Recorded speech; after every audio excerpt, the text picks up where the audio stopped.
You can't treat me this way. It's unacceptable. The private jet touched down with barely a whisper, its sleek body gleaming under the California sun. Inside the terminal, a phone rang. The woman who answered spoke with a voice so calm it was terrifying. "Get me the CEO of Skyward Airlines," she said. "Now." 3 words had been spoken on Flight 447. 3 words that would bring an airline to its knees, spark a national conversation, and change the lives of everyone involved. 3 words that no child should ever hear. But before we get to that moment, let me tell you about Maya. Maya Thompson was 9 years old, with bright brown eyes that seemed to hold entire galaxies, and cornrow braids decorated with colorful beads that clicked softly when she moved her head. Her purple backpack was covered in NASA stickers, each one carefully placed, each one representing a dream. She stood in the departure terminal of Hartsfield-Jackson Atlanta International Airport on a warm September morning, clutching the straps of that backpack like it was a lifeline. This was her first time flying alone, and the mixture of excitement and nervousness showed in the way she shifted her weight from foot to foot, the way her fingers worried the edge of her unaccompanied minor lanyard. 2 hours earlier, her mother had knelt down in this very terminal, her elegant hand straightening the collar of Maya's favorite shirt, the purple one with tiny stars embroidered along the hem. Dr. Amara Thompson was the kind of woman who commanded attention without demanding it. Tall, poised, with an intelligence that radiated from her like heat, she looked at her daughter with eyes that held both fierce love and something else.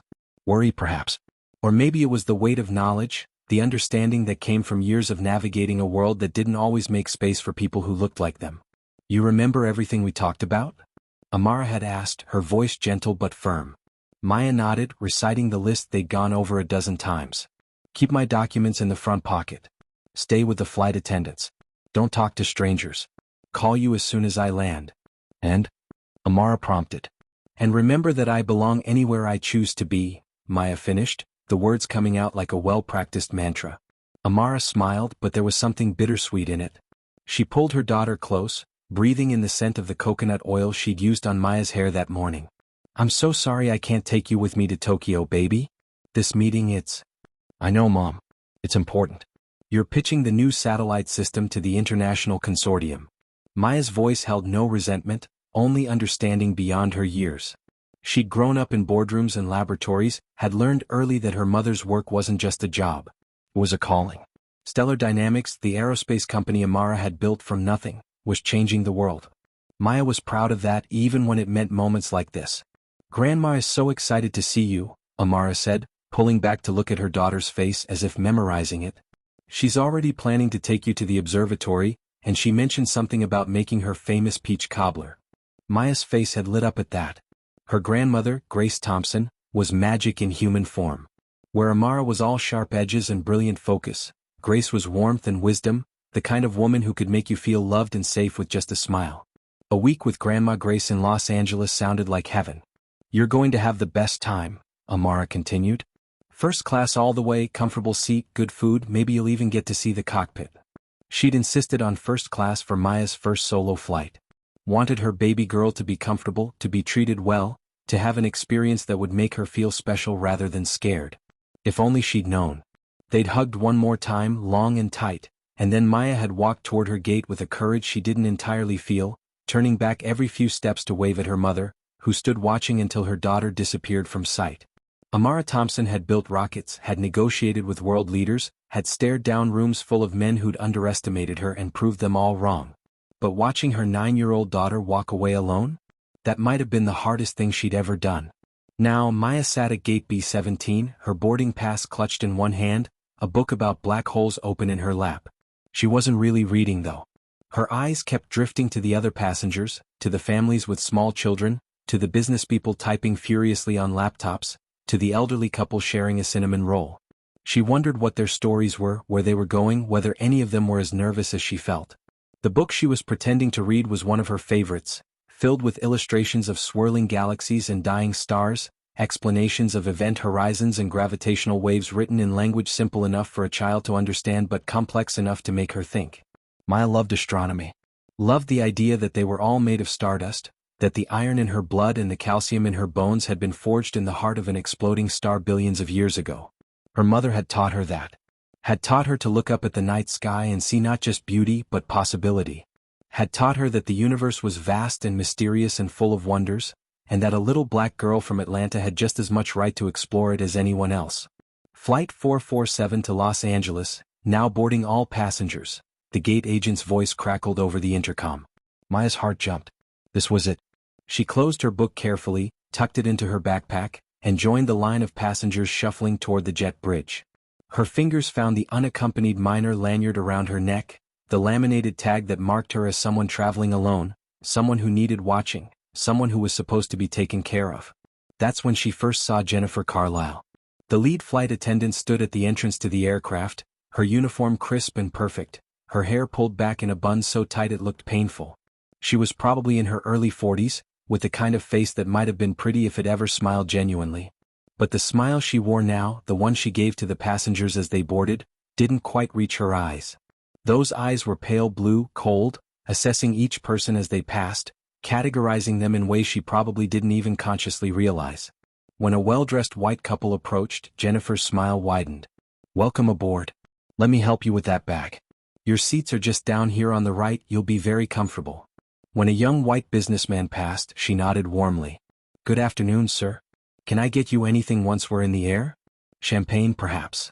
And then Maya stepped forward, holding out her boarding pass and unaccompanied minor documents.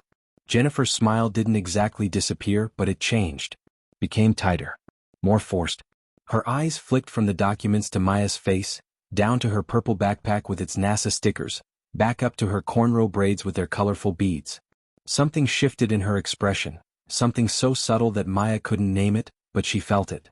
Felt the temperature drop, felt herself being measured and found wanting. "You're traveling alone?" Jennifer asked, her tone implying that this was somehow unusual, somehow problematic. "Yes, ma'am," Maya answered politely, just like her mother had taught her. "I'm going to visit my grandmother in Los Angeles."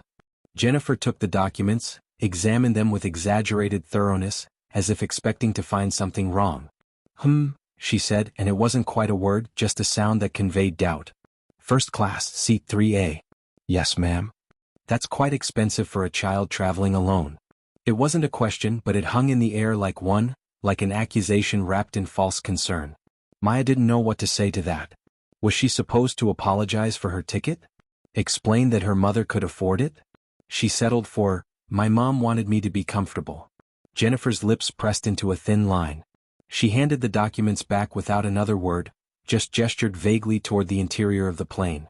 No warm welcome, no offer to help with her bag, no reassurance that the flight attendants would take good care of her. Just a cold dismissal that made Maya feel like she'd done something wrong without knowing what.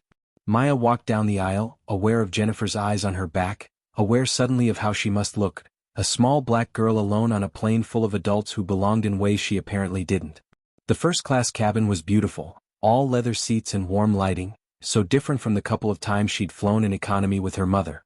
She found seat 3A, a window seat, and carefully stowed her backpack in the space underneath the seat in front of her, just like her mom had shown her. As she buckled her seatbelt, she looked around at her fellow first-class passengers. Across the aisle and one row back sat an Asian man, maybe in his mid-50s, with kind eyes and silver threading through his dark hair. He was reading the Wall Street Journal, but when he noticed Maya looking, he smiled at her. A real smile, warm and grandfatherly. Maya smiled back, feeling a tiny bit of her nervousness ease. Behind him sat an elderly white couple, the woman with perfectly styled white hair and the man with a face like weathered leather. They were whispering to each other, their eyes occasionally drifting to Maya, their expressions harder to read. Not hostile exactly, but not welcoming either. Curious perhaps. Or judging. Maya couldn't tell. In the row in front of Maya sat a young Latina woman, maybe late 20s or early 30s, with dark hair pulled into a ponytail and wireless headphones already in her ears. She was typing furiously on a sleek laptop, completely absorbed in her work, seemingly oblivious to everyone around her. These were her companions for the next 4.5 hours. Maya took a deep breath, pulled out her book again, and tried to focus on black holes and event horizons instead of the growing knot in her stomach. The boarding process continued around her. More passengers filed in, stowing luggage, settling into seats, asking flight attendants for pillows and blankets. Jennifer moved through the cabin with practiced efficiency, all smiles and helpful suggestions for everyone except Maya. She walked past Maya's row 3 times without once making eye contact, without once asking if she needed anything, without once acknowledging her presence. The kind man with the Wall Street Journal noticed. Maya saw him frown slightly, saw his eyes follow Jennifer as she passed Maya yet again. But he didn't say anything. Not yet. Finally, the boarding door closed with a heavy thunk that made Maya jump. The captain's voice came over the intercom, warm and professional, welcoming them aboard, giving them the flight time and weather conditions in Los Angeles. Maya barely heard the words. She was too focused on keeping her breathing steady, on not letting anyone see how nervous she really was. Jennifer appeared at the front of the cabin to give the safety demonstration. Maya watched her point out the emergency exits, demonstrate the oxygen masks, show them how to fasten and unfasten their seatbelts. Her movements were mechanical, rehearsed 1,000 times. But when her eyes swept across the passengers, they lingered on Maya for just a moment longer than necessary, with an expression that made Maya want to disappear into her seat. The plane began to push back from the gate. The engines roared to life, a sound that Maya usually found exciting but now just made her more aware of how far she was from her mother, from safety, from anyone who would protect her. She gripped the armrests as they taxied toward the runway, her knuckles going lighter against her brown skin. This was it. No turning back now. The plane picked up speed, faster and faster, and then that miraculous moment when the wheels left the ground and they were airborne, climbing through the sky, Atlanta falling away below them. Maya pressed her face to the window, watching the city shrink, watching the world transform into a patchwork of greens and browns and grays. For a moment, she forgot her nervousness, forgot the coldness of the flight attendant, forgot everything except the wonder of flight, the impossible magic of this metal tube carrying her through the air. But then the seatbelt sign dinged off and reality came rushing back. The cabin came alive with activity. Passengers unbuckled, stretched, pulled out their phones and tablets. Jennifer and another flight attendant, a younger black man with warm eyes and an uncertain expression, began moving through the cabin. The other flight attendant, whose name tag read Marcus, started taking drink orders in economy. Jennifer remained in first class, working her way down the aisle with a practiced smile and a silver tray of warm towels. "Can I offer you a warm towel?" she asked the elderly couple. "And what can I get you to drink? We have champagne, orange juice, tomato juice, soft drinks." She moved to the next row, offering the same warm towels, the same beverage options. Her voice was pleasant, solicitous, making each passenger feel attended to and valued. This was what first-class service was supposed to be, Maya thought. This was why her mother had spent the extra money. Jennifer reached the kind man with the Wall Street Journal. "Sir, would you like a warm towel? And something to drink?" "Just water, please," he said with a polite smile. "Thank you." "My pleasure, sir. I'll be right back with that." And then she came to Maya's row. Walked right past it. Didn't slow down, didn't make eye contact, didn't offer a warm towel or ask about drinks. Just kept moving as if seat 3A was empty, as if Maya was invisible. Maya stared after her, confused. Had she missed her? Was she planning to come back? She watched Jennifer continue to the front of the cabin, then disappear through the curtain into the galley. Minutes passed. 5, then 10. Jennifer returned with drinks for the other passengers, delivering each one with a smile and a pleasant word. She handed the kind man his water. She gave the elderly couple their tomato juices. She brought the young woman with the laptop a coffee without even being asked, having apparently remembered her preference from when she boarded. And she walked past Maya again without a glance. The kind man was watching now, his newspaper lowered, his brow furrowed. The elderly woman was whispering to her husband, her eyes on Maya. Even the young woman with the laptop had looked up from her screen, her fingers pausing on the keyboard. Maya felt heat rising in her cheeks. She didn't understand what was happening. Had she done something wrong? Was there some rule about unaccompanied minors not getting service? But no, that didn't make sense. Her mother had specifically told her that flying first class meant she would be well taken care of, that the flight attendants would make sure she had everything she needed. Maybe Jennifer had just forgotten. Maybe she was busy. Maybe she would come back. 20 minutes passed. Maya watched the other passengers receive their second round of drinks. Her throat was getting dry. She'd been so nervous that morning that she'd barely drunk anything at breakfast, and now she was thirsty and uncomfortable and still being ignored. Finally, she gathered her courage. Raised her hands slightly, the way she did in class when she had a question. "Excuse me," she called softly when Jennifer walked past again. Jennifer stopped, turned, looked down at Maya with an expression of mild irritation, as if she'd been interrupted in the middle of something important. "Yes. Could I have some orange juice, please?" Maya asked, keeping her voice polite, remembering her mother's lessons about always being courteous, always giving people the benefit of the doubt. Jennifer's expression didn't change. "We'll see what we have available in a moment, sweetheart." And she walked away. Sweetheart. The word dripped with condescension, the kind of false endearment that adults use when they're talking down to a child they don't actually care about. Maya had heard that tone before, usually from her mother's colleagues who didn't take Amara seriously until she opened her mouth and proved them wrong with her brilliance. But those men at least tried to hide their dismissiveness. Jennifer wasn't even bothering. Maya lowered her hand, feeling smaller than she had when she'd boarded. The kind man was staring at Jennifer now, his expression hardening. The elderly couple was still whispering. The young woman with the laptop had pulled one headphone out of her ear and was watching with narrowed eyes. But no one said anything. Not yet. Another 30 minutes crawled by. Maya watched passengers in the rows around her receive their third beverages. The elderly woman asked for another tomato juice and received it with a smile.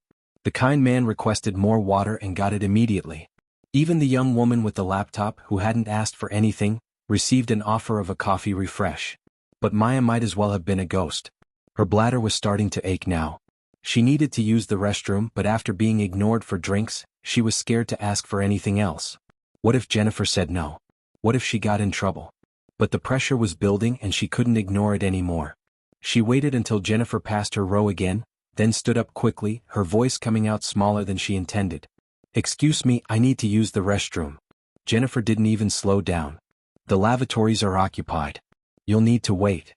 But Maya could see the door to the nearest bathroom. The green vacant sign was clearly visible. It wasn't occupied. Jennifer had just lied to her face. Maya stood there for a moment, unsure what to do. Challenge the flight attendant? Sit back down?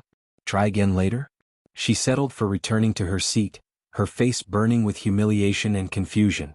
The elderly couple was watching her with what might have been sympathy now. The kind man had set his newspaper aside entirely, his jaw tight with what looked like anger. 20 minutes later, Maya couldn't wait anymore. The pressure in her bladder was becoming painful. She didn't care if she got in trouble, didn't care if Jennifer got angry. She had to go. No. She stood up and walked quickly to the bathroom, not asking permission, not looking at Jennifer. She pushed open the door, still vacant, still available, still exactly where it had been when Jennifer told her it was occupied, and locked herself inside. Leaning against the sink after she'd finished, Maya stared at her reflection in the small mirror. Her eyes looked too bright, like she was fighting tears. Her hands were shaking slightly. She'd never felt like this before, this mixture of confusion and hurt and something else, something darker. Awareness, maybe. Understanding that the world her mother had tried to prepare her for, the world where people would judge her before knowing her, where her skin color would matter more than her character. That world wasn't just something that happened to other people. It was happening to her. Right now. She took a deep breath, washed her hands carefully and steeled herself to return to her seat. But as she reached for the door handle, she heard voices outside. Jennifer's voice, sharp with irritation, and a deeper male voice that must belong to Marcus, the other flight attendant. "I don't know how she afforded that ticket," Jennifer was saying, her voice carrying clearly through the thin bathroom door. "Probably some scholarship program or charity case. You know how these organizations work, giving away free flights to make themselves feel good about diversity." Maya froze, her hand still on the door handle, her entire body going cold. "Jen, she's just a kid," Marcus said, and there was disapproval in his voice, but also uncertainty, like he didn't quite dare to challenge his colleague directly. "She hasn't done anything wrong." "A kid who doesn't belong in first class," Jennifer shot back. "You can tell. The way she stares at everything, the way she acts. This isn't her world, Marcus. We both know it. And I don't know why we're supposed to pretend otherwise." "That's not fair," Marcus tried again, but his voice was weak, defeated already. "Fair? I'll tell you what's not fair. Working this job for 15 years, dealing with entitled passengers who treat us like servants, and then having to cater to someone who probably didn't even pay for their own ticket. I have standards, Marcus. I have pride in this cabin. And I'll be damned if I'm going to." Maya pushed open the door. Both flight attendants jumped, their heads snapping toward her. Jennifer's face went pale, then flushed red. Marcus looked stricken, ashamed, like he'd been caught doing something terrible even though he'd been the one trying to defend her. For a long moment, no one spoke. Maya stood in the doorway of the bathroom, 9 years old and barely 4.5 feet tall, staring up at the woman who just dismissed her entire existence, her entire worth, based on nothing but the color of her skin and the assumptions that came with it. Maya, Marcus started, but she was already walking past them, back to her seat, her vision blurring with tears she refused to let fall. Not here. Not in front of them. Not in front of anyone. She buckled herself back into seat 3A, pulled her backpack onto her lap like a shield, and stared hard out the window at the clouds below. They were somewhere over Texas now, she thought. Halfway to Los Angeles. Halfway to her grandmother's house, to safety, to people who loved her unconditionally. Just a little longer. She could hold on just a little longer. Behind her, she heard the elderly woman whisper to her husband, "Donald, this is unacceptable. Absolutely unacceptable." Across the aisle, the kind man was pulling out his phone, typing something with angry, jabbing motions. And in the row ahead, the young woman with the laptop had twisted in her seat, her headphones now completely removed, her dark eyes fixed on Jennifer with an expression of cold fury. Something was shifting in the cabin. The other passengers had been watching and they'd seen enough. But Maya didn't know that yet. All she knew was that she'd never felt more alone, more unwelcome, more utterly out of place than she did right now, 35,000 feet above the ground, trapped in a metal tube with a woman who hated her for reasons Maya was only beginning to understand. She closed her eyes and thought about her mother. Amara was probably over the Pacific Ocean by now, on her way to Tokyo, sitting in her own first-class cabin where she was undoubtedly being treated with the respect and courtesy she deserved. Would anyone treat her mother the way Jennifer had treated Maya? Maybe. Probably. The world was full of Jennifers, full of people who made assumptions, who decided who belonged and who didn't based on nothing but appearance. But her mother had taught her something else too. Had taught her that she didn't need anyone's permission to exist, to take up space, to matter. That lesson had seemed abstract before, something to nod along to and file away for later. But now, in this moment, it felt vital. Essential. The only thing keeping her from completely falling apart. Maya opened her eyes as the plane continued its journey west, her hands gripping the armrests, her jaw set with a determination that would have made her mother proud. She didn't know it yet, but in less than 2 hours, everything would change. Jennifer Carlisle's carefully constructed world was about to come crashing down around her. And it would all start with 3 words. But first there was lunch service to get through. The captain's voice came over the intercom, announcing that they'd reached their cruising altitude and that the flight attendants would soon be coming through the cabin with the meal service. Maya's stomach growled despite everything. She'd barely touched her breakfast that morning, too nervous about the flight, and now the smell of food being heated in the galley was making her realize just how hungry she was. But based on everything that had happened so far, she already knew how this was going to go. She was right. Jennifer appeared at the front of the cabin with a cart, and Maya's stomach sank even further. Jennifer worked her way down the aisle with exaggerated care, describing each meal option in loving detail to every passenger except the one in seat 3A. "Today we have your choice of herb-crusted chicken breast with roasted vegetables and fingerling potatoes," Jennifer announced with practiced enthusiasm, or pan-seared salmon with asparagus and wild rice, or a beautiful pasta primavera with fresh basil and parmesan. "We also have a classic beef tenderloin if you prefer, and a lovely Greek salad for our vegetarian passengers." The elderly couple chose the chicken and received their meals on real china plates with actual silverware, complete with side salads, fresh warm bread, and what looked like chocolate mousse for dessert. The kind man selected the salmon and got the same treatment. The young woman with the laptop asked for the pasta, and Jennifer served it to her with a smile and a promise to bring extra parmesan. Jennifer reached Maya's row and paused for the first time all flight. "We have one child's meal left," she said, her voice flat, emotionless, devoid of the warmth she'd shown every other passenger. "Chicken nuggets. Not, what would you like? Not, can I offer you any of our meal options? Not even, would you prefer the child's meal or something from the adult menu?" Just a statement of what Maya would be getting, as if she didn't deserve a choice, as if her preferences didn't matter. Maya looked up at her, at this woman who'd spent the last 3 hours making her feel unwelcome and unwanted, and felt something inside her shift. A spark of defiance maybe? Or just exhaustion with being treated like she didn't matter. "Actually," she said, her voice quiet but steady, "may I see the first-class menu? My mom said I could order anything."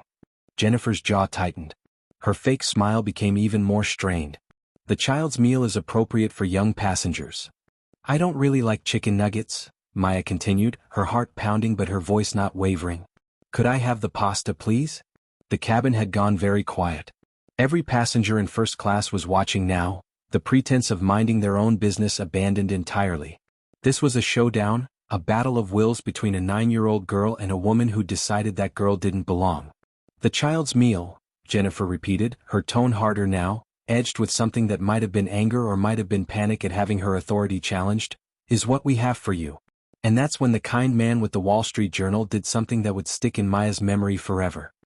He set down his napkin, looked directly at Jennifer, and said in a voice of absolute authority, "I'll take the child's meal if it's such an issue.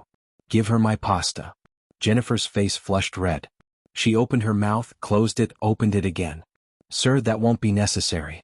I just think." "I don't care what you think," the man said, and there was steel in his voice now, the kind that came from years of commanding boardrooms and making decisions that affected thousands of people. "This young lady asked politely for a meal option that's available to all first-class passengers. Either give her the pasta, or explain to me exactly why she can't have it when everyone else can." The silence that followed was deafening. Maya held her breath. Jennifer's hands were shaking slightly on the cart. And then, with a movement so sharp and violent it made Maya flinch, Jennifer grabbed a plate of pasta and slammed it down on Maya's tray table hard enough that the silverware rattled and sauce splashed over the edge. "There," she said, her voice tight with barely controlled rage. "Your pasta." She didn't offer bread. Didn't offer a salad or dessert. Didn't ask about drinks. Just turned and continued down the aisle, her movements jerky and aggressive, her professional demeanor completely shattered. Maya stared down at her meal, her appetite gone despite her hunger. The kind man leaned across the aisle. "Are you all right, young lady?" he asked gently. "What's your name?" "Maya," she whispered. "That's a beautiful name. I'm Robert Chen." He smiled at her, a real smile, warm and grandfatherly and kind. "I have a granddaughter about your age." "Well, she's 13 now, but she was 9 not so long ago." Maya tried to smile back, but it felt wrong on her face, forced. "Thank you for..." She gestured helplessly at the pasta. "For helping." "You shouldn't have needed help," Robert said, and there was anger in his voice, but not at her. Never at her. "What that woman is doing is wrong. Very wrong. And I want you to know that it has nothing to do with you, and everything to do with her." Maya nodded, but she wasn't sure she believed it. How could it have nothing to do with her when she was the only one being treated this way? When everyone else in first class was being pampered and attended to while she was ignored, dismissed, humiliated? She picked at her pasta, managing a few bites more out of obligation than hunger. Robert had stuck his neck out for her, and the least she could do was eat the meal he'd fought for her to have. Around her, the other passengers finished their lunches, received coffee and after-dinner drinks, settled in for the remaining portion of the flight. And Jennifer stayed as far away from Maya's row as possible, her movements stiff, her face set in hard lines, avoiding eye contact with anyone who might challenge her again. The minutes crawled by. Maya tried to lose herself in her book about black holes, tried to find comfort in the familiar world of science where everything followed rules and nothing was personal or cruel without reason. She was so absorbed in her reading that she didn't notice when her pen slipped from her fingers and rolled under the seat in front of her. Didn't notice until she went to mark a particularly interesting passage and realized it was gone. The pen was special. Her grandmother had given it to her last Christmas, a beautiful purple one with glittery ink that caught the light. Maya loved that pen. She'd written dozens of stories with it, filled journals with her thoughts and dreams and observations about the world. She unbuckled her seatbelt carefully. The seatbelt sign was off and other passengers were moving around freely, so it should be fine. She knelt down on the floor, reaching under the seat ahead of her, her fingers stretching for the pen that she could just barely see in the dim space beneath the seats. Almost had it. Just a little further. Her fingertips brushed the smooth barrel. "What are you doing out of your seat?" Maya jumped, banging her head on the underside of the seat in front of her. She scrambled up, clutching her pen, to find Jennifer looming over her, hands on her hips, face twisted with an anger that seemed completely disproportionate to what Maya had been doing. "I dropped my pen," Maya said, her voice coming out smaller than she wanted, one hand rubbing the sore spot on her head where she'd hit it. "I was just getting it." "Get back in your seat immediately," Jennifer snapped. I said get up. Now." Maya stood up fully, her head still throbbing from where she'd hit it, her face burning with fresh humiliation. Other passengers were staring again. Always staring. Always watching her be made to feel small and wrong and out of place. And then Jennifer did something that made no sense, something so petty and cruel that Maya's mind couldn't quite process it at first. She reached out and snatched the pen from Maya's hand. "If you need something," Jennifer said, her voice loud enough for the entire cabin to hear, loud enough to ensure that everyone witnessed this moment. You ask. You don't go crawling around the cabin like an animal. The word hung in the air. Animal. As if Maya was something less than human, something that needed to be controlled and disciplined and put in its place. And then, in a motion that would be replayed millions of times over the next few weeks, dissected and discussed and analyzed until it became a symbol of everything wrong with how people treat each other based on nothing but assumptions and prejudice, Jennifer Carlisle tossed Maya's pen down the aisle toward the back of the first-class cabin. It clattered across the floor, bouncing twice before coming to rest near the galley curtain. Fetch, Jennifer said. One word. 4 letters. A command you'd give to a dog. The cabin went absolutely silent. The kind of silence that's so complete it almost has weight, like the air itself has frozen in shock. Every passenger in first class had heard it. Every single one. There was no pretending it hadn't happened, no dismissing it as a misunderstanding or an accident. Jennifer Carlisle had just told a 9-year-old black child to fetch. Maya stood there, paralyzed, her mind unable to process what had just happened. The word echoed in her head, growing louder with each repetition. Fetch, fetch, fetch. Like she was a dog. Like she was less than human. Like all the things her mother had warned her about, all the history lessons about how people like them had been treated, all the stories of casual cruelty and deliberate dehumanization. All of it was crystallizing in this one moment, this one word. Tears spilled down her cheeks before she could stop them. Not quiet tears, but the kind that come with shame and rage and hurt all mixed together, the kind that shake your whole body because they're too big to contain. And that's when Chen stood up. That is enough, he said, and his voice carried the weight of someone who'd seen enough, who'd stayed silent long enough, who was done being a passive observer. I want your name and your employee number right now. The young woman with the laptop was already on her feet too, her phone out, pointed directly at Jennifer. I have video, she said, her voice shaking with anger. I have video of everything you've done to this child. Every single thing. The elderly woman, Patricia, was clutching her husband's arm, her face pale with shock. Donald, get the captain. Now. And somewhere in the back of the cabin, in economy class, Marcus had heard the commotion. He appeared through the curtain, his eyes going wide as he took in the scene before him. Maya crying, Chen on his feet and furious, the young woman recording, Jennifer standing in the middle of it all looking like she just realized she'd made a terrible, terrible mistake. Jennifer, Marcus said quietly, urgently, what's going on? But Jennifer seemed incapable of speech. She just stood there, her face cycling through emotions, anger, then fear, then something like panic as she seemed to understand, perhaps for the first time, that this wasn't going to just blow over. That there would be consequences. Real ones. She told her to fetch, Robert said, his voice cutting through the chaos like a blade. She threw this child's pen and told her to fetch like she was a dog. Marcus's face went pale. What? I have it all on video, the young woman repeated, and now Maya could see that her hands were shaking too, but with rage rather than fear. Every bit of how she's treated Maya since we boarded. The ignored requests for drinks. The bathroom incident. The meal service. And now this. All of it. And it's going straight to social media the second we land. Patricia's husband, Donald, was already on his way to the cockpit, his face grim with purpose, his steps quick and determined.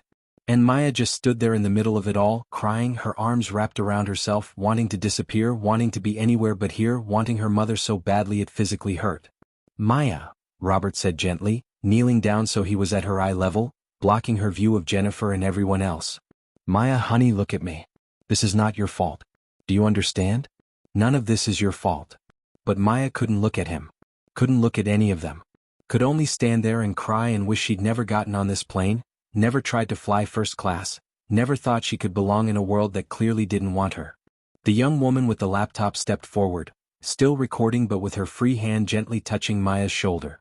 My name is Sarah, she said softly. Sarah Martinez. And I want you to know that what just happened was wrong. So wrong. And we're not going to let it just disappear. Everyone here saw it. Everyone here knows what she did to you. Patricia came over too, her eyes wet with tears. Sweetheart, I'm so sorry. I should have said something earlier. I saw how she was treating you and I should have spoken up sooner. That was wrong of me. You deserved better from all of us. Maya's hands were still shaking when she finally found her voice. It came out stronger than she expected, steadier despite the tears still streaming down her face. I need to call my mom, she said. Jennifer, who'd been frozen in place like a statue, seemed to snap back to life at those words. You can call whoever you want when we land. No, Maya interrupted, and there was something in her voice now that made even Jennifer pause. A certainty. A strength borrowed from somewhere deep inside, from lessons her mother had taught her, from knowing that she had someone in her corner who would move heaven and earth for her. I need to call her now. That's not how this works, sweetheart, Jennifer said, but her voice had lost its edge, replaced by something that might have been nervousness or might have been the first glimmer of understanding that she'd crossed a line she couldn't uncross. Stop calling me sweetheart, Maya said, the words clear and firm. And I'm allowed one phone call during the flight.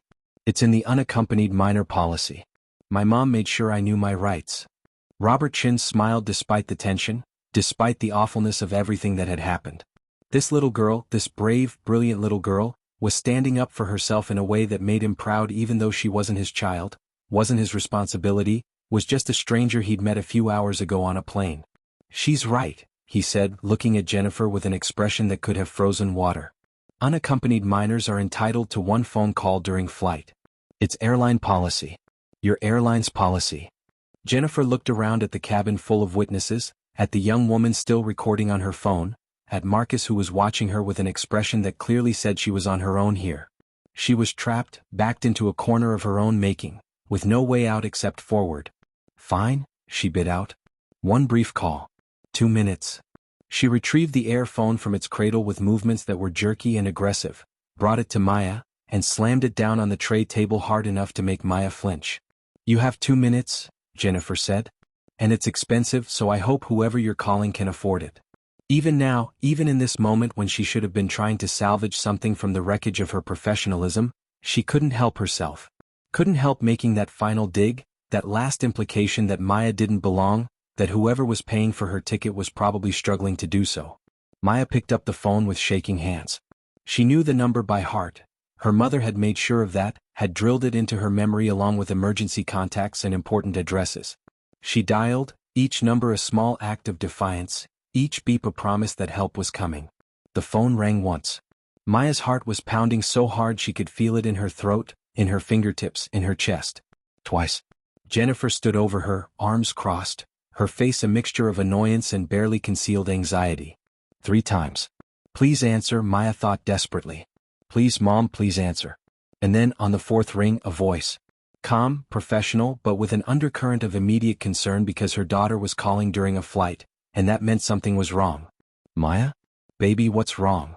And just hearing her mother's voice, just knowing that Amara was there, was real, was listening, it broke something open in Maya. All the fear and hurt and humiliation she'd been holding back for the past 3.5 hours came pouring out in a flood of words and tears.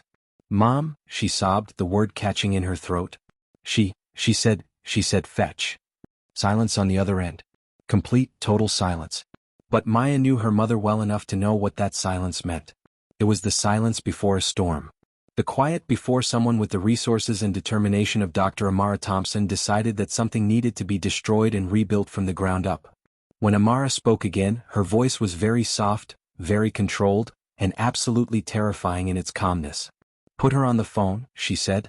Right now. Jennifer, who'd been listening despite herself, felt her stomach drop.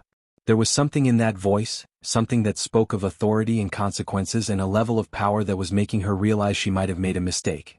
A catastrophic one. I'm not taking orders from, she started, but Maya cut her off. She wants to talk to you, Maya said, holding out the phone, and her voice had changed now. The fear was still there, but underneath it was something new. Knowledge. Understanding that her mother was about to do something that would make Jennifer Carlisle very, very sorry. Jennifer's professional smile, battered but still somewhat intact, returned for one last desperate attempt. I'm sure she does. Tell your mother we can discuss this when we land and... She really wants to talk to you, Maya repeated, still holding out the phone, and there was something in her eyes now that Jennifer didn't like. Something that looked almost like pity. Jennifer snatched the phone, her irritation overriding her growing unease. This is Jennifer Carlisle, lead flight attendant. Your daughter has been quite disruptive today and I'm afraid. She stopped mid-sentence. Her face, which had been flushed with annoyance and defensive anger, went pale. Actually pale, the color draining from it like someone had pulled a plug. Whatever Amara was saying on the other end of that line, it was having an immediate and dramatic effect. Jennifer's carefully maintained composure, already cracked, was now crumbling completely. Yes, but I didn't. She stammered, and for the first time all flight, she sounded uncertain. Scared even? Dr. Thompson, I assure you, what? No, how did you? The cabin was silent except for Jennifer's side of the conversation. Every passenger was watching, invested now in whatever was unfolding, in seeing justice done for the little girl who'd been treated so cruelly. Jennifer listened for 10 seconds. 20. 30. Her hand started shaking. Her carefully maintained composure was crumbling with each passing moment, falling away to reveal fear underneath. How did you? I never intended. She swallowed hard, her throat working like she was trying not to be sick. What? No, please, More listening. Jennifer's face had gone from pale to faintly green. She looked like she might actually vomit right there in the first-class cabin. I understand, she finally whispered, and there was no fight left in her voice, no condescension, no superiority. Just defeat. Complete and utter defeat. Yes, of course. I understand. She handed the phone back to Maya without looking at her, without saying another word, her movements mechanical like a person in shock. Then she turned and walked quickly toward the galley, her steps unsteady, like someone who'd just been hit by a car and didn't quite realize the extent of the damage yet. Maya lifted the phone to her ear with trembling hands. Mom, she whispered. What did you say to her? On the other end of the line, 37,000 feet below and an ocean away, Dr. Amara Thompson stood in the first-class cabin of her own flight to Tokyo, her phone pressed to her ear, her free hand clenched so tightly her perfectly manicured nails were digging into her palm hard enough to leave marks. I told her exactly who I am, Amara said, her voice gentle now, soothing, all her fury carefully controlled and directed away from her daughter. And I told her what's going to happen next. What's going to happen? Maya asked, her voice small and uncertain. Justice, baby, Amara said softly, and there was steel underneath the gentleness, a promise that would absolutely be kept. Justice is going to happen. But first, I need you to be strong for just a little bit longer. Can you do that for me? Maya nodded, then realized her mother couldn't see her. Yes, she said aloud. I can do that. That's my girl. I'm so proud of you, Maya. So incredibly proud. You did nothing wrong. Not one single thing. Do you hear me? I hear you. I love you, baby.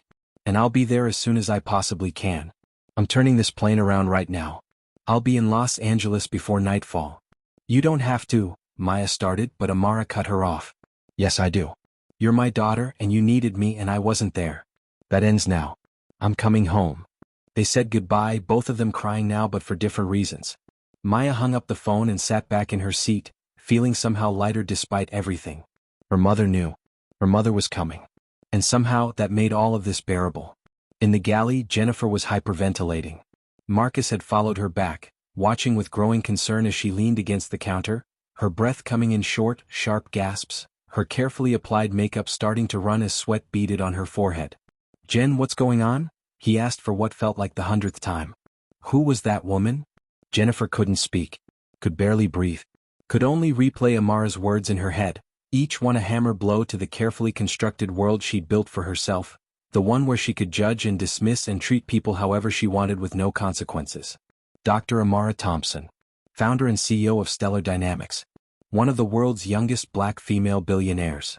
Aerospace engineer with contracts from NASA, SpaceX, the Department of Defense. A woman with the resources and the connections and the absolute determination to bring down anyone who threatened her child. A woman who, in the space of 2 minutes on a phone call, had somehow already contacted Skyward Airlines corporate headquarters, spoken directly to the CEO, and set in motion a chain of events that would end Jennifer's career. We need to land, Jennifer whispered. We need to land now. We're 45 minutes from LAX, Marcus said, confused and increasingly worried. Jen, you're scaring me. What did she say to you? But before Jennifer could answer, not that she had any idea how to explain what had just happened, the cockpit door opened. Captain Williams emerged, his face grim, his 30 years of flying experience evident in the way he carried himself with absolute authority. Behind him came Donald, the elderly passenger who'd gone to get him, his expression set in hard lines. Miss Carlisle, Captain Williams said, his voice carrying the weight of command. I need to speak with you. Now. Jennifer followed him into the galley on legs that felt like they might give out at any moment. Marcus hovered nearby, uncertain whether he should stay or go, ultimately deciding to stay because whatever was happening, he had a feeling he'd be called as a witness. I've just received a call from corporate headquarters, Captain Williams said, his voice low and controlled but with an undercurrent of barely restrained anger. They've received a complaint about your conduct on this flight. A very serious complaint. From a very important passenger. Jennifer opened her mouth to defend herself, but the captain held up a hand. Before you say anything, you should know that I've also spoken with several passengers in first class. Mr. Chen, Ms. Martinez, Mr. and Mrs. Whitmore. They've all corroborated the same story. You've been systematically mistreating a 9-year-old unaccompanied minor for the entirety of this flight. Is that true? Sir, I was just trying to maintain order in the cabin. The child was what? Captain Williams interrupted. Sitting quietly in her assigned seat? Asking politely for service that you provided to every other passenger? Following the rules and regulations that you, apparently, decided didn't apply to everyone equally. Jennifer had no answer to that. Marcus, the captain said, turning to the other flight attendant. Is what I'm hearing accurate? Marcus hesitated for only a moment, then nodded. Yes, sir. I tried to. I should have said something earlier. But yes, everything you've heard is true. Captain Williams turned back to Jennifer. Miss Carlisle, as of this moment, you are relieved of your duties for the remainder of this flight. You will remain in the galley. You will not interact with passengers. When we land, you will be met by supervisors from corporate, and you will be placed on immediate suspension pending a full investigation. Do you understand? Captain, please, I've been with this airline for 15 years. You've never been caught, he corrected. And that ends today. Now, do you understand my instructions? Jennifer nodded mutely, all the fight gone out of her. Captain Williams returned to the first-class cabin. The passengers watched as he approached Maya's seat, his stern expression softening as he knelt down beside her. I'm Captain Williams, he said gently. I'm so sorry for what you've experienced on my aircraft. Are you all right? Maya, exhausted but no longer crying, looked at this kind man who was treating her with the respect and concern she should have received from the beginning. I just want to get to my grandma, she said softly. We'll make sure that happens, the captain promised. Your mother called the cockpit as well. She's quite concerned. Maya almost smiled at that understatement. She's probably really mad. At you? Not even slightly. At us? Absolutely. And rightfully so. He stood and addressed the cabin. Ladies and gentlemen, on behalf of Skyward Airlines, I want to apologize for what has transpired on this flight. This is not who we are and it's not what we stand for.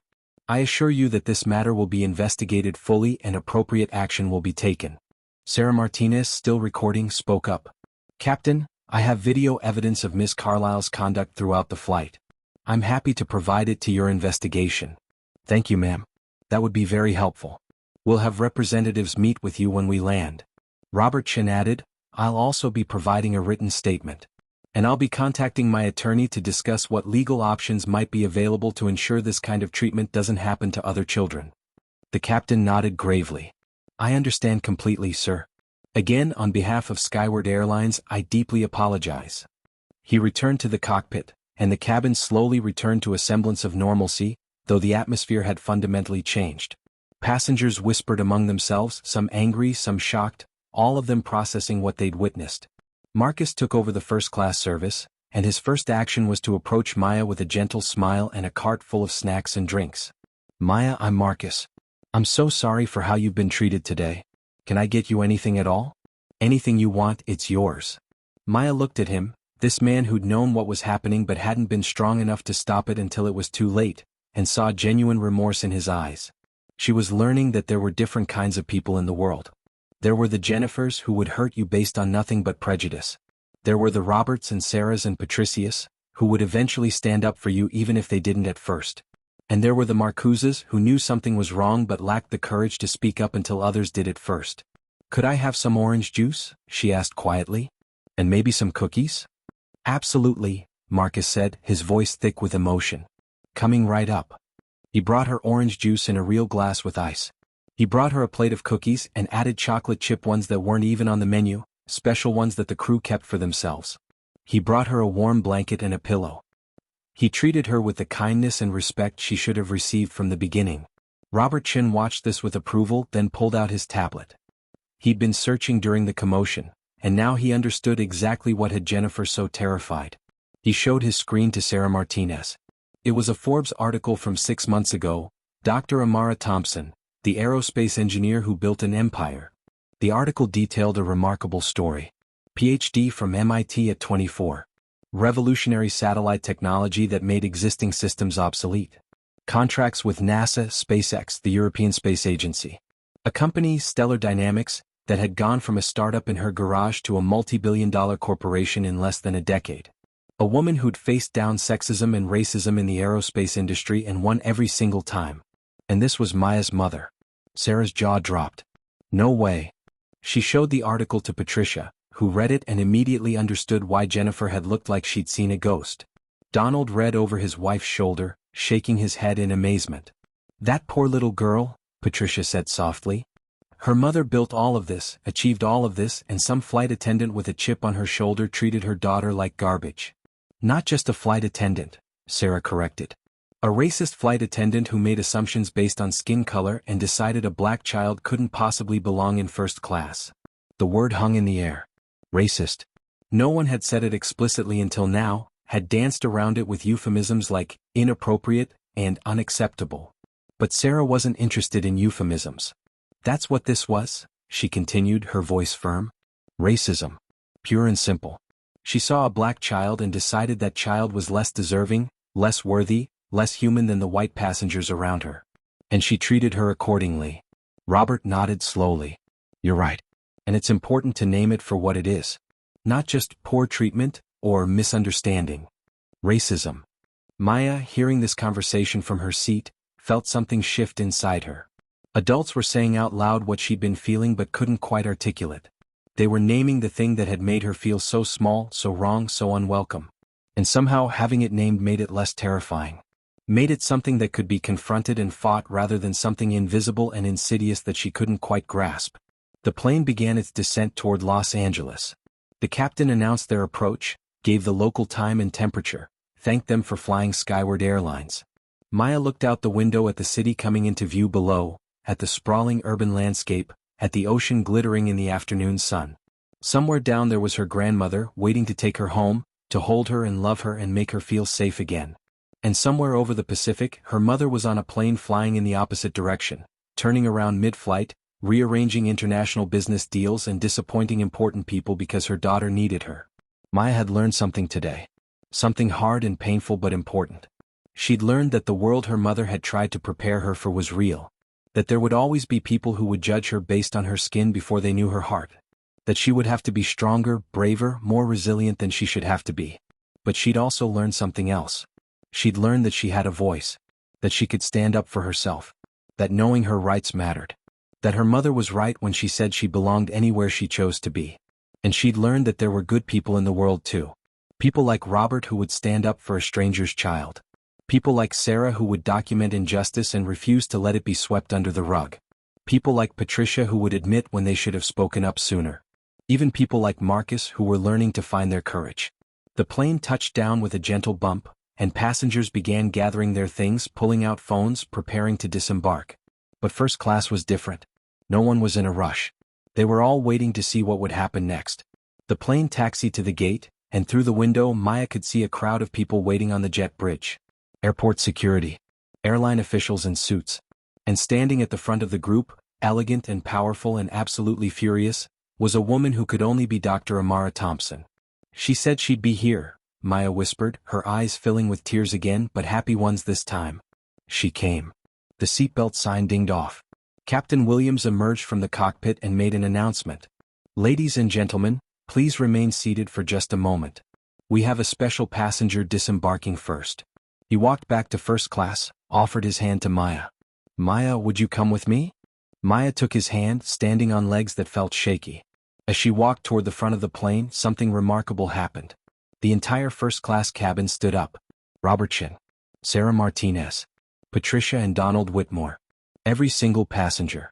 And they applauded. A standing ovation for a 9-year-old girl who'd endured hours of cruelty with grace and dignity. Sarah was recording again, capturing this moment, tears streaming down her face. You're amazing, Maya, she called out. Don't you ever forget it. Robert nodded, his own eyes suspiciously bright. You're going to change the world someday, young lady. I know it. Patricia reached out and squeezed Maya's hand as she passed. You deserved so much better. I'm sorry I didn't speak up sooner. I promise I'll do better next time. Jennifer watched from the galley, face burning with shame, as the passengers she'd served so attentively gave their applause to the child she'd dismissed. The contrast couldn't have been clearer. The injustice couldn't have been more obvious. Captain Williams walked Maya to the aircraft door. It opened, and standing at the jet bridge, exactly where Maya had seen her, was Dr. Amara Thompson. For a moment, mother and daughter just stared at each other. Amara's carefully maintained composure crumbled as she took in her daughter's tear-stained face, her exhausted eyes, the way she was holding herself together with pure willpower. Maya. Amara's voice broke on her daughter's name. Maya ran into her mother's arms, and they held each other for a long moment while airline officials and security personnel stood back and let them have this reunion. Amara buried her face in her daughter's braids, breathing in the scent of coconut oil, feeling Maya's small body shake with sobs. I'm here, baby. I'm here now. You're safe. I've got you. When Amara finally pulled back to look at her daughter's face, her eyes were fierce with protective fury and glistening with tears. Are you okay? Did she hurt you? Tell me everything. Not with her hands, Maya said softly. But her words. Amara's jaw tightened. I know, baby. I know. And I promise you there will be consequences. Real ones. She stood, still holding Maya's hand, and looked at Captain Williams. The captain had the grace to look ashamed. Dr. Thompson, he began, I cannot express how. You're right. You can't, Amara said, her voice like ice. What happened on your aircraft was unconscionable. A child in your care was systematically dehumanized for hours, and no one stopped it until it became impossible to ignore. Ma'am, I assure you, I don't want your assurances, Captain. I want accountability. I want that flight attendant fired. I want a complete overhaul of your training procedures. I want a formal apology from your CEO.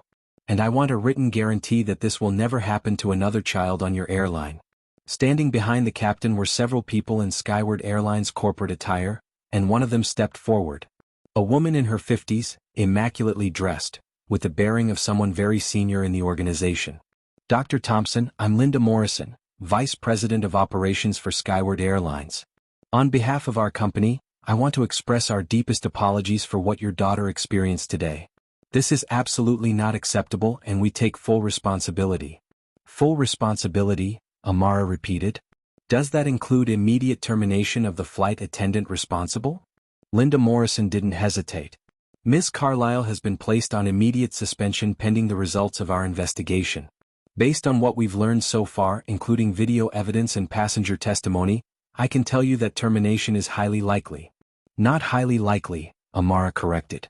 Certain. This wasn't a misunderstanding or a bad day. This was deliberate, sustained mistreatment of a child. My child. I understand, Dr. Thompson. And I agree. We'll be conducting a full review of this incident and implementing changes to ensure it doesn't happen again. As they spoke, Jennifer was being escorted off the plane by 2 security officers. She had to walk past Amara and Maya to exit, and for one brief moment their eyes met. Jennifer wanted to apologize, wanted to explain, wanted to somehow make this better.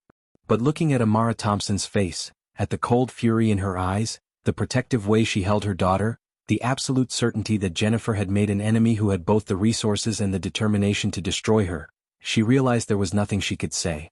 No apology that would undo what she'd done. No explanation that would excuse it.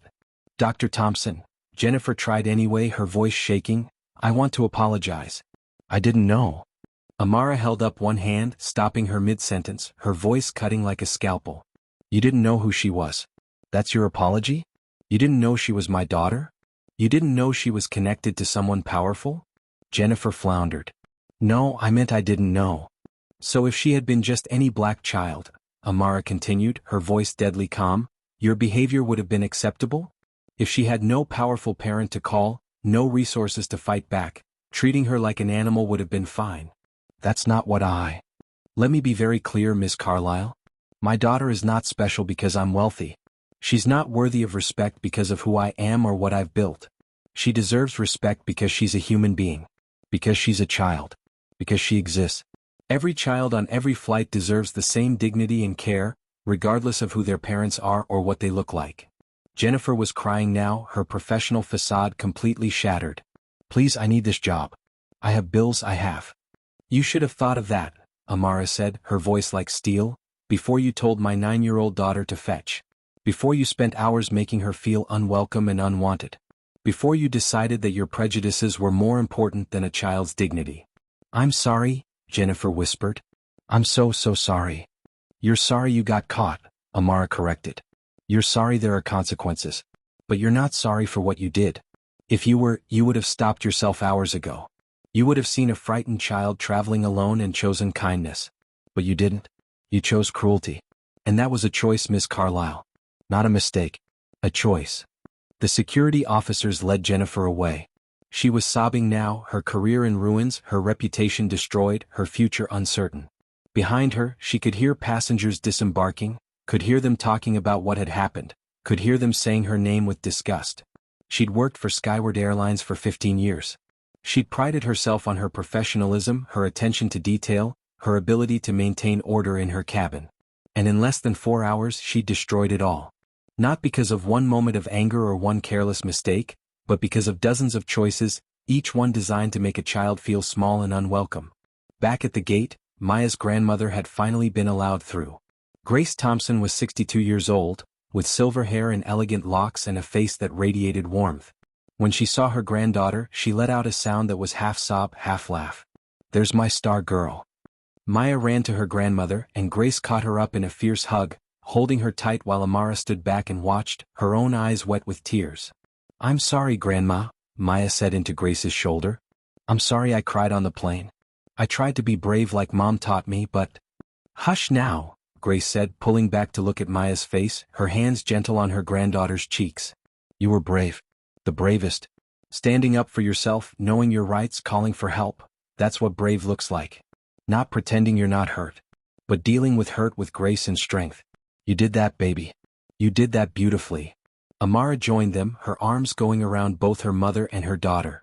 3 generations of Thompson women, standing together in the chaos of LAX, holding each other up. We should get you home, Grace said finally. Get some food in you, let you rest. But before they could leave, Sarah Martinez appeared, her laptop bag over her shoulder, her phone in her hand. Dr. Thompson? I'm Sarah Martinez. I was on the flight. I recorded what happened. Amara looked at her, taking in the young woman's earnest face, the anger still evident in her eyes. Thank you for speaking up. And for documenting it. That kind of evidence is invaluable. Sarah nodded. I want to do more than that. I run a tech startup, but I also have a platform. A blog, social media followers. I want to share this story if that's okay with you. I want people to know what happened and why it matters. Amara glanced at Maya, who looked uncertain. It's up to you, baby. This is your story. You get to decide whether it's shared. Maya thought about it. She was tired and hurt and wanted nothing more than to go home and pretend this day had never happened. But she also thought about other children, other little black girls or boys who might face the same treatment, who might not have a mother with resources to fight back, who might just accept that this was how the world worked. Okay, she said quietly. People should know. So it doesn't happen to someone else. Sarah smiled through tears. You're incredibly brave, Maya. Thank you. Robert Chen approached next, his expression solemn. Dr. Thompson, I'm Robert Chen. I witnessed everything that happened today. I'm the chairman of Chen Industries, and I'm also on the board of several civil rights organizations. I'd like to help if I can. Legal support, advocacy, whatever you need. Amara shook his hand.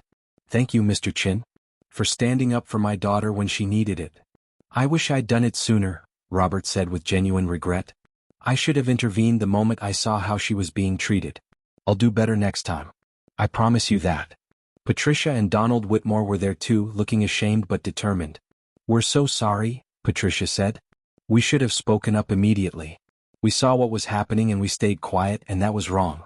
We're enrolling in bystander intervention training, and we're going to do better.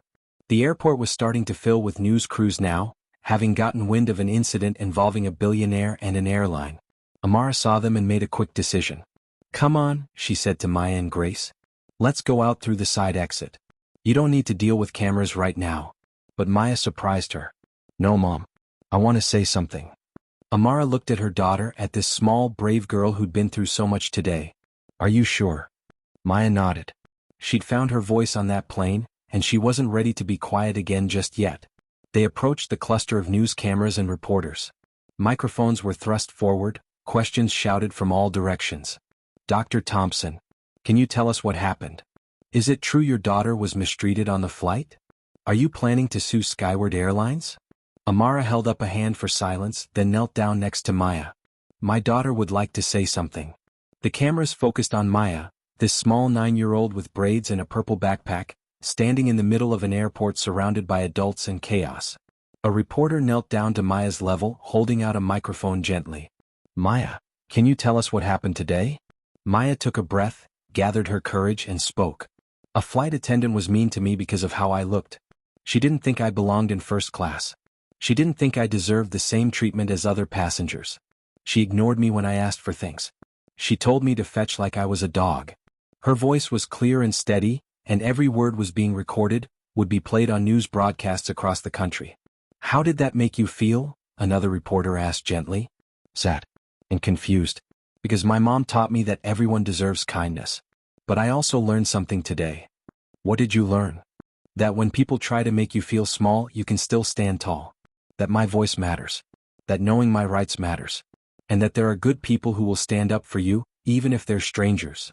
She looked at the cameras, at all the adults listening to her words, and said something that would be quoted for years to come. I'm just a kid, but I matter. Every kid matters. And we all deserve to be treated with respect, no matter what we look like or where we come from. Amara's eyes filled with tears as she listened to her daughter speak with a wisdom and grace that shouldn't have been necessary at 9 years old but was. She squeezed Maya's shoulder gently, pride radiating from every pore. The reporters had more questions, but Amara stood and addressed them directly. What happened to my daughter today was unacceptable. But it's not unique. Children of color, particularly black children, face this kind of treatment in airports, on planes, in stores, in schools, everywhere they go. They're viewed with suspicion instead of welcomed with kindness. They're treated as threats instead of treasured as the precious children they are. She paused, letting her words sink in. I have the resources to fight this. To demand accountability. To make sure there are consequences. But there are thousands of parents who don't. Thousands of children who experience this same treatment and have no recourse, no platform, no way to make their voices heard. This isn't just about my daughter. This is about every child who's been made to feel they don't belong. What do you want to see happen? A reporter asked. Systemic change. Not just one flight attendant fired, though that will happen. I want mandatory anti-bias training for all airline personnel. I want better protections for unaccompanied minors. I want accountability when those protections fail. And I want a world where my daughter can fly anywhere, sit anywhere, be anywhere without having to prove she deserves to exist in that space. She took Maya's hand. Now, if you'll excuse us, I'm taking my daughter home. They walked away from the cameras, Grace on one side of Maya and Amara on the other, 3 generations of strong black women refusing to be made small by a world that so often tried. In the car on the way to Grace's house, Maya sat in the back seat, her head leaning against the window, watching Los Angeles flow by. She was exhausted, emotionally wrung out, but also somehow lighter. She'd survived. She'd stood up for herself. She'd made her voice heard. Mom, she said quietly. Yes, baby? Are you mad that I called you? Amara turned around in the front seat, her expression fierce. Mad? Baby, no. Never. I'm proud of you for knowing when to ask for help. That's not weakness, that's wisdom. Knowing you don't have to face everything alone, that you have people who love you and will fight for you, that's a strength some adults never learn. Your presentation in Tokyo was nowhere near as important as you, Amara interrupted. Nothing is more important than you. I can reschedule meetings. I can't get back time with you when you needed me. Grace reached back and squeezed Maya's hand. Your mama rearranged an entire international business trip, probably annoyed a bunch of very important people, and flew across an ocean because her baby needed her. That's what we do in this family. We show up for each other. Maya nodded, feeling tears threaten again but happy ones this time. She was loved. She was protected. She was valued. Jennifer Carlisle had tried to make her feel like she didn't matter, but she'd been wrong. Maya mattered more than she'd ever fully understood. That night, after a long bath in her grandmother's famous peach cobbler and more hugs than she could count, Maya lay in the guest room bed at her grandmother's house. She could hear her mother and grandmother talking in the living room, their voices low but intense as they discussed lawyers and statements and next steps. Maya pulled out her journal, the one she kept in her purple backpack with all her NASA stickers. She thought about what to write, how to capture this day that had changed her in ways she was only beginning to understand. Finally, she wrote, "Today I learned that the world isn't always fair. That some people will judge me before they know me. That cruelty exists and sometimes it's aimed at you for no reason except what you look like. But I also learned that I'm stronger than I thought. That my voice matters. That my mom will always come for me. That there are good people who will stand up for what's right. And that I belong anywhere I choose to be, no matter what anyone else thinks. I'm Maya Thompson. I'm 9 years old. I'm made of stardust. And I matter." 3 weeks later, Skyward Airlines held a press conference. CEO Richard Hartwell stood at a podium, looking properly somber, announcing sweeping changes to company policy. 3 weeks ago, a grave injustice occurred on one of our flights. A child, Maya Thompson, was systematically mistreated by a member of our crew. This is unacceptable and contrary to everything Skyward Airlines claims to stand for. He paused, looking directly at the cameras. "Today I'm announcing several major changes. First, Jennifer Carlisle has been terminated from her position with Skyward Airlines. Second, we're implementing mandatory anti-bias training for all flight attendants and staff. Third, we're completely overhauling our unaccompanied minor protocols to include additional oversight and protection. Fourth, we're establishing a new passenger bill of rights. And fifth, we've invited Dr. Amara Thompson to join our diversity advisory board." A reporter raised her hand. "What about criminal charges?" "That's not for us to decide," Hartwell said. "But we are cooperating fully with any investigations into this matter." Across town, in a small apartment, Jennifer Carlisle watched the press conference on her laptop. Her phone had been ringing constantly, job interviews she wouldn't get, old colleagues who'd distanced themselves, friends who'd decided they didn't know her after all. The video Sarah Martinez had posted had 47 million views. 47 million people had watched her tell a child to fetch. 47 million people had seen her cruelty on display. Her name was being used as a cautionary tale, a warning about implicit bias and everyday racism. She'd lost her job. She'd lost her reputation. She'd lost the comfortable life she'd built over 15 years with Skyward Airlines. And all because she'd looked at a 9-year-old girl and decided, based on nothing but skin color, that the child didn't belong. Jennifer had always thought of herself as a good person. Not racist, she would have sworn to that. She had black coworkers she got along with fine. She'd voted for Obama. She'd never used slurs or joined hate groups. But good people, she was learning, could still do terrible things. Could still carry prejudices they didn't examine. Could still make assumptions that damaged and wounded and dehumanized. Being not racist wasn't the same as being actively anti-racist. And the difference had cost her everything. 6 months later, Maya stood at the front of her 4th grade classroom, giving a presentation. "What I learned when someone tried to make me small," was written on the board behind her. She told her classmates about that day on the plane, about the fear and hurt and confusion. But she also told them about finding her voice, about standing up for herself, about the kindness of strangers like Robert Chen and Sarah Martinez. "I used to think that being quiet and polite would protect me from meanness," Maya said, looking at the sea of faces watching her. "But I learned that some people will be mean no matter what you do. So now I focus on what I can control, being kind, speaking up when something is wrong, and remembering who I am." Her teacher, Ms. Rodriguez, was wiping her eyes. After class, she pulled Maya aside. "That was incredibly brave, Maya. You're going to change the world someday." Maya smiled. "My mom says I'm already changing it. One small step at a time." In the months that followed, the ripple effects of that flight continued to spread. Sarah Martinez had started a foundation called Flying While Different, documenting incidents of travel discrimination and advocating for change. Her initial video had sparked a national conversation about how people of color were treated in airports and on planes. Robert Chen had become a passionate passenger advocate, intervening when he saw injustice and using his considerable influence to push for reform across the airline industry. Patricia Whitmore now volunteered with an organization teaching bystander intervention, training people to speak up when they witnessed discrimination instead of staying silent. Marcus, the flight attendant who'd known what was happening but had lacked the courage to stop it, had been promoted to a position training new crew members. He made sure every single person he trained heard Maya's story and understood the importance of treating every passenger with dignity. Airlines across the country were implementing new training programs, not because they'd suddenly become enlightened, but because the public outcry following Maya's experience had made it financially necessary. Complaints of discriminatory treatment were up 347%, not because incidents had increased, but because passengers felt empowered to speak up. 1 year after the incident, Maya found herself at an airport again. She was 10 now, traveling with her mother to a NASA event where Amara was giving the keynote speech. They were in first class again and Maya felt her stomach tighten as they boarded. The memories of that day were still fresh, still raw. But this time was different. The flight attendant who greeted them was a young black woman with a warm smile. "Good afternoon. You must be Maya. We're honored to have you flying with us today." Maya, still guarded, said carefully, "Thank you." The flight attendant knelt down so she was at Maya's eye level. "I heard about what happened to you last year on another airline. I'm so sorry you went through that. I want you to know that you inspired a lot of us in this industry to do better. To be better." Maya felt her defensive walls lower slightly. "Really? Really? In fact, your story is part of our training now. We watch the video and we discuss how to ensure every passenger, especially children traveling alone, feels welcomed and valued. You changed things, Maya. For the better." Maya looked at her mother, who nodded encouragingly. "I'm glad something good came from it," Maya said softly.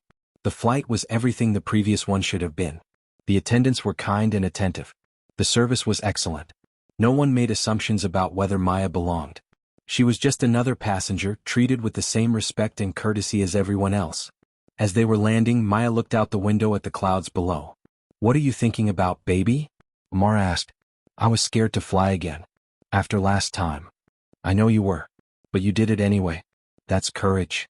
Maya was quiet for a moment, then said, "Mom? When I grow up, I want to work for NASA like you do.